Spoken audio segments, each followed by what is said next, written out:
Broadcasting from the Cass Corridor in Detroit, this is the Metro. I'm Tia Graham. And I'm Robin Vincent. Today on the program, do you know someone who's been swept into the criminal justice system? How did it change their life? And how should the system change? And it's Earth Day, so we're thinking about the health of trees and their vital role for people and the environment. And we'll look at a long-term WDET reporting project that's, once again, branched out all over Michigan. We'll also celebrate nature's fundamental role in our lives with a walk in Palmer Park.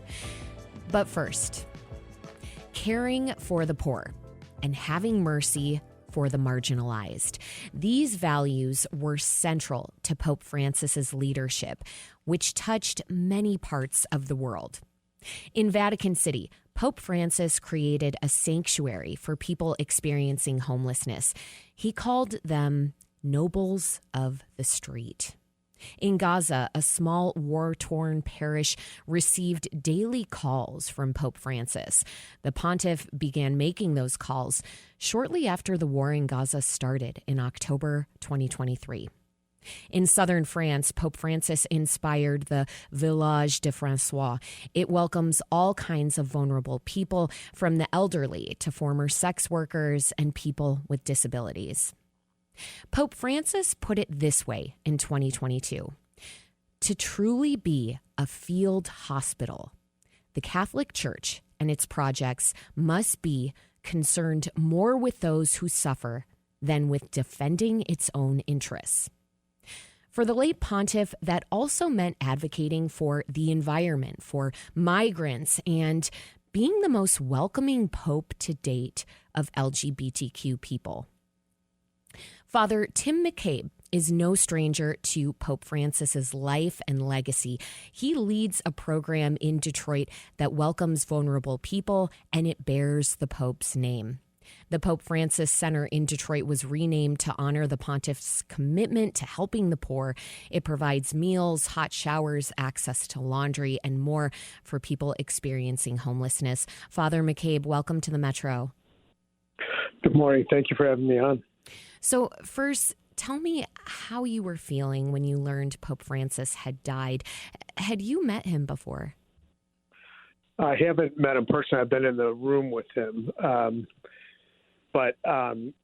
It was, it was a little bit of a surprise since he was just out, on Easter, kind of among the people, which is where he would have wanted to be his last day on earth. So, but I'm also just filled with gratitude for his vision of a church that is poor and with the poor and with those who are suffering, and his commitment to them, clearly demonstrated by his involvement in all types of services and, kind of being a moral compass for not only the church, but for the world, I think.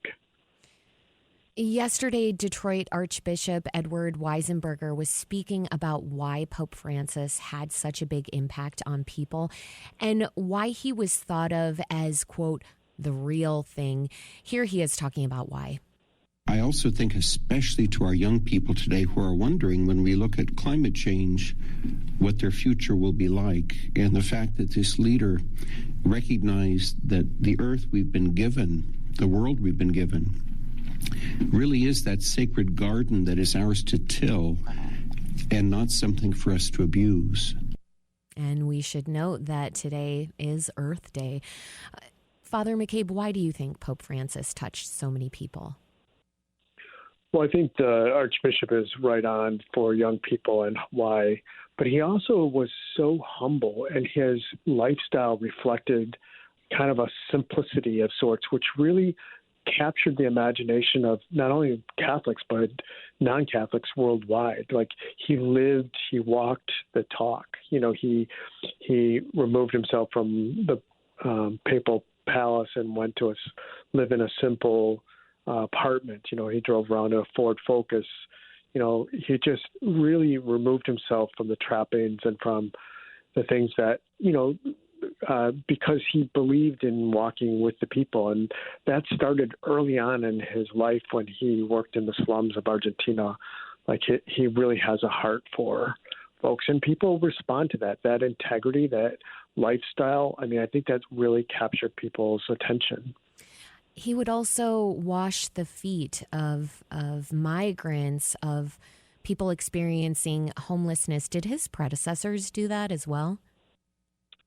I'm not sure. That's a really good question. I'm not sure, but also prisoners. He went into the prisons and washed the feet of folks. So he was really committed, and that example really has caught on, I think, among a lot of people, especially here in Detroit in our work. People respond to that kind of leadership and want to be involved in the works of mercy and the acts of compassion that he exemplified in his life. Let's talk about that a little bit more, Father McCabe, about his influence here in Detroit on the program that you lead. Let's go back to 2016. That's when that program was renamed the Pope Francis Center, and that was done to highlight the late pontiff's commitment to the poor. So could you talk a little bit about how the services that you provide are in the name of the late pontiff, and how your program is different in doing that? Yes, the name change came. We were called the St. Peter and Paul Warming Center, and it was August, and people were asking me why we needed a warming center in August, and at that time, Pope Francis was putting in showers and bathrooms for people who are unsheltered in the Vatican area. And, that's what we offer as well. So I thought who better to exemplify what we're doing and kind of give us the credentials of that kind of compassion and concern for the poor.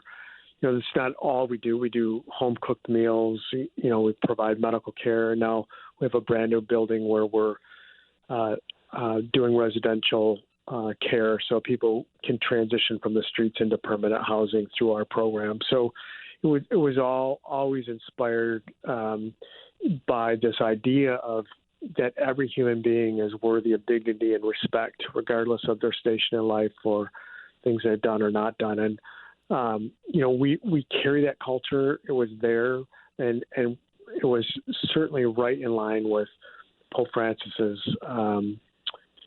his articulation of the need for us to see our common humanity in all people, and that God has a special concern for the poor and the suffering. That's central to Catholic social teaching, but it was really exemplified by Pope Francis and part of what we try to emulate here as well.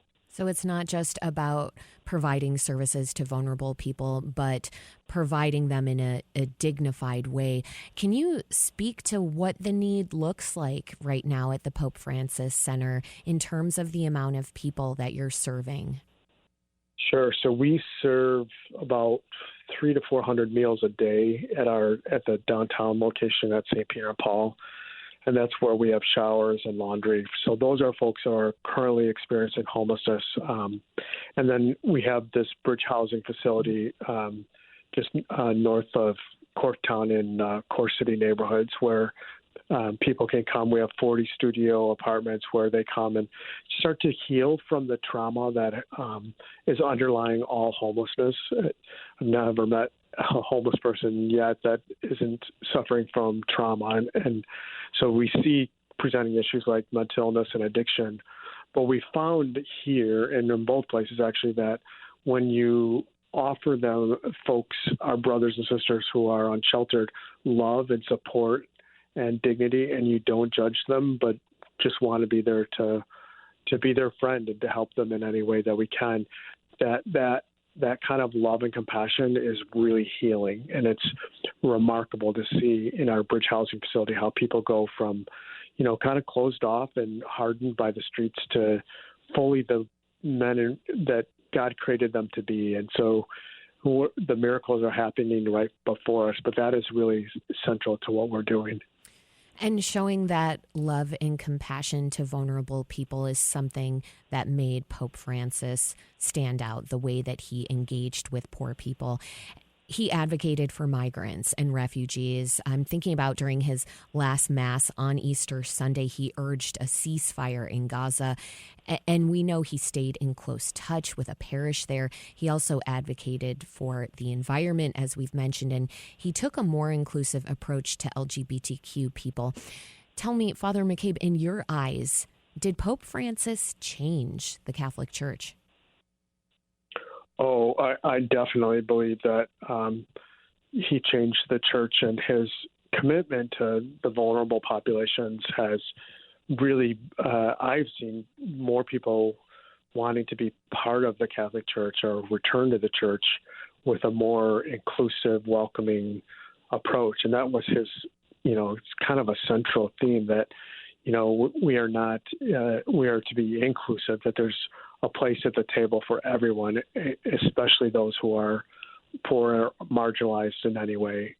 So that, especially with young people, that helped make our faith intelligible when you start showing mercy and compassion and to be service-minded and not to be too rigid around issues of dogma and doctrine. But, that was his thing. Realities are more important than ideas, so that the people are more important than, concepts and philosophies and theologies. We go to the margins, he would say, to the peripheries where nobody else is serving, to care for those folks. This is the Metro on WDET. I'm Robin Vincent. We're talking about Pope Francis's legacy. Our guest is Father Tim McCabe of the Pope Francis Center in Detroit. It works to continue Pope Francis's focus by helping people in need. Now, Father McCabe, Pope Francis also differed from his predecessors in that he was the first Jesuit to become a pope. And I realize you're a Jesuit priest. Could you talk to us about what that means exactly and what that means to you? Sure. So Jesuits are a Catholic religious community, and we follow the example and calling of St. Ignatius. And our spirituality is really rooted in being in the cities.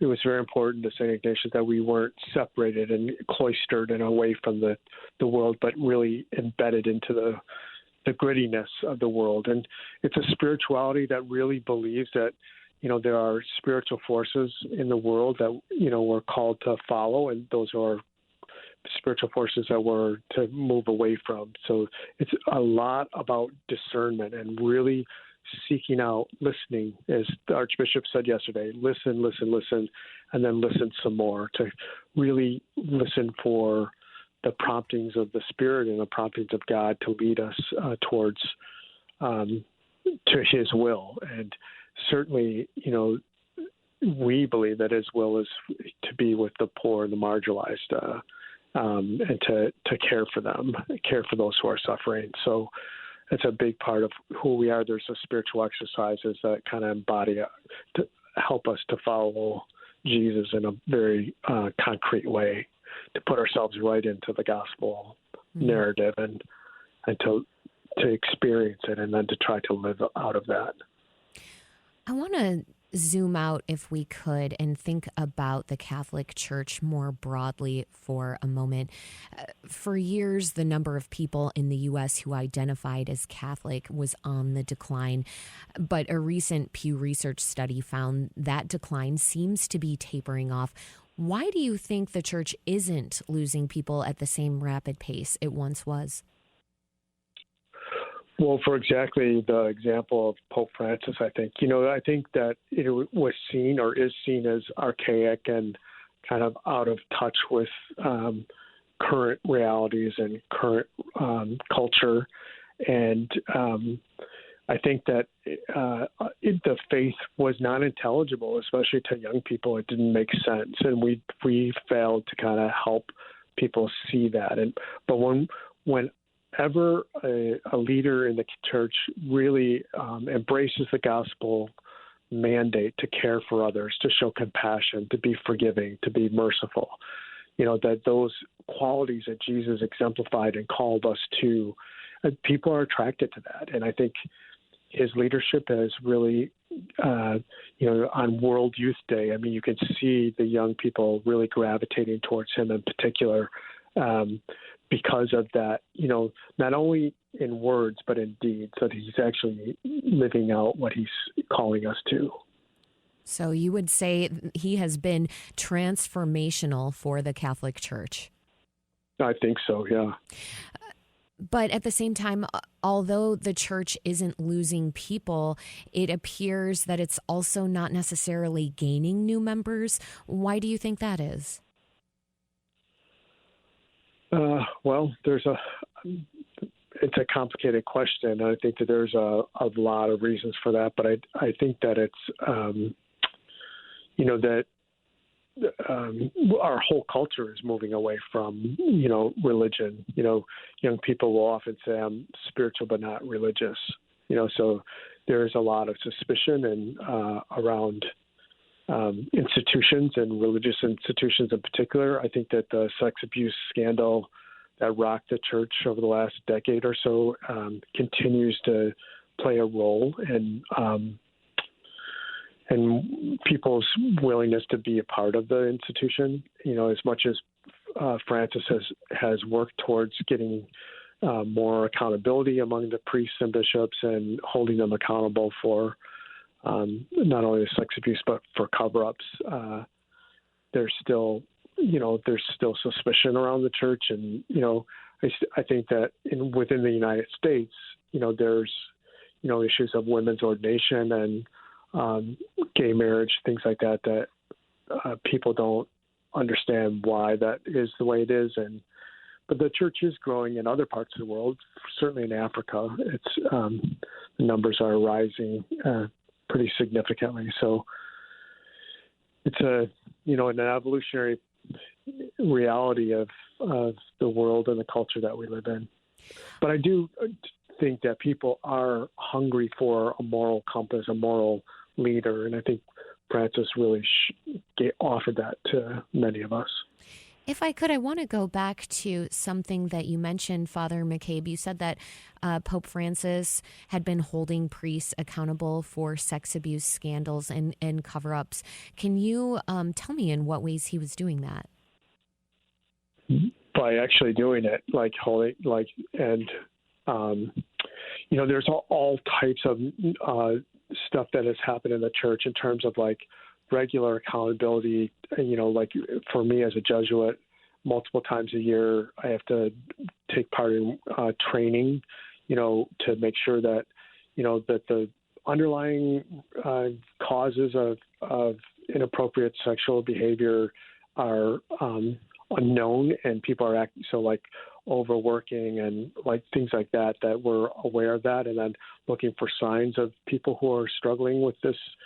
So there's a constant training going on within the diocese and probably worldwide to make sure that the priests are healthier and are more integrated in their sexuality. And he certainly Pope Francis had made sure that, priests who are accused have, their day in court, but that they're held accountable, and we cooperate with the civil authorities as well.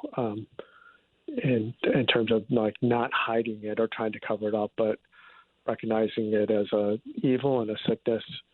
He's met with survivors and I think that has had a huge influence on his approach to dealing with the sex abuse crisis by listening to them and their stories and their trauma and their pain, and asking for forgiveness, not trying to hide from it, but acknowledging it has happened and a real thing, and trying to do what we can to help with the healing process. Mm.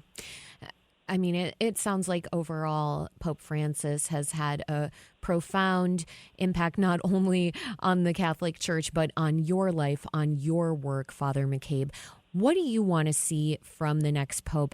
I'm guessing you would like to see someone that continues some of the focus that Pope Francis had, which is someone who advocates for the poor. Are there other focuses you'd like to see from the next pontiff?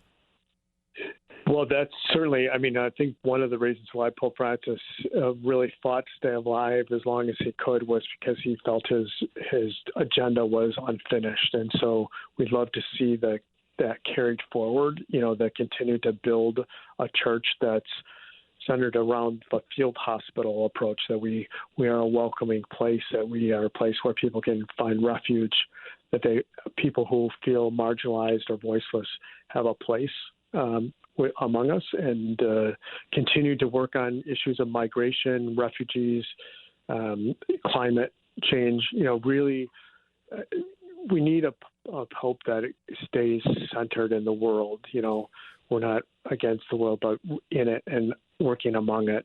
One of the things that Jesuits say, that we are sinners but called by grace. And, Francis often defined himself that way. As just one among humanity. And, that kind of humility was very attractive and inspiring to a lot of people. So, we hopefully his legacy, whether or not whoever the pontiff is elected, that we as Detroiters are, carry his legacy forward by continuing to make sure that the least among us, those without a voice, those who are marginalized, have a place. Father McCabe. Sorry to interrupt you here, but we're running out of time. And the one last thing that I'm wondering, as you're talking about Pope Francis, I'm thinking about the political influence that he has, that popes have. And it has me wondering, in the same way that the political pendulum swings, do you see the papacy swinging in a more conservative direction, following a progressive pope like Pope Francis? No, I would be very surprised if that happened.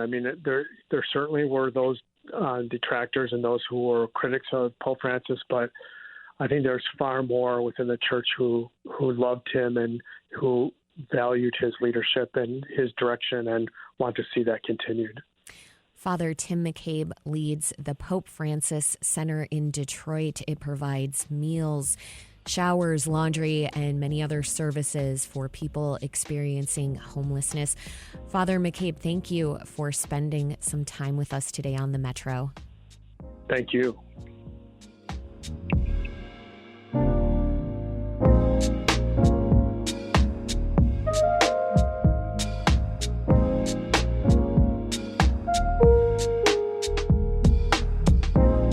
From the WDET newsroom, Pope Francis will lie in state for 3 days in St. Peter's Basilica. Public viewing begins tomorrow, and his funeral will be Saturday morning. Cardinals will meet next month to elect a new pope. And in politics, Congresswoman Haley Stevens is running for the U.S. Senate. She declared her candidacy this morning and is the third Democrat to enter the race. State Senator Mallory McMorrow and former Wayne County Health Director Dr. Abdul El Sayed are also in the running. Senator Gary Peters is not running for re-election next year. Republican Mike Rogers announced his candidacy last week. He ran for Senate last year but lost to Democrat Alyssa Slotkin. Up next, it's Earth Day, and to celebrate, we'll learn about a tree canopy project that recently got underway. We'll be right back on the Metro. Stay with us.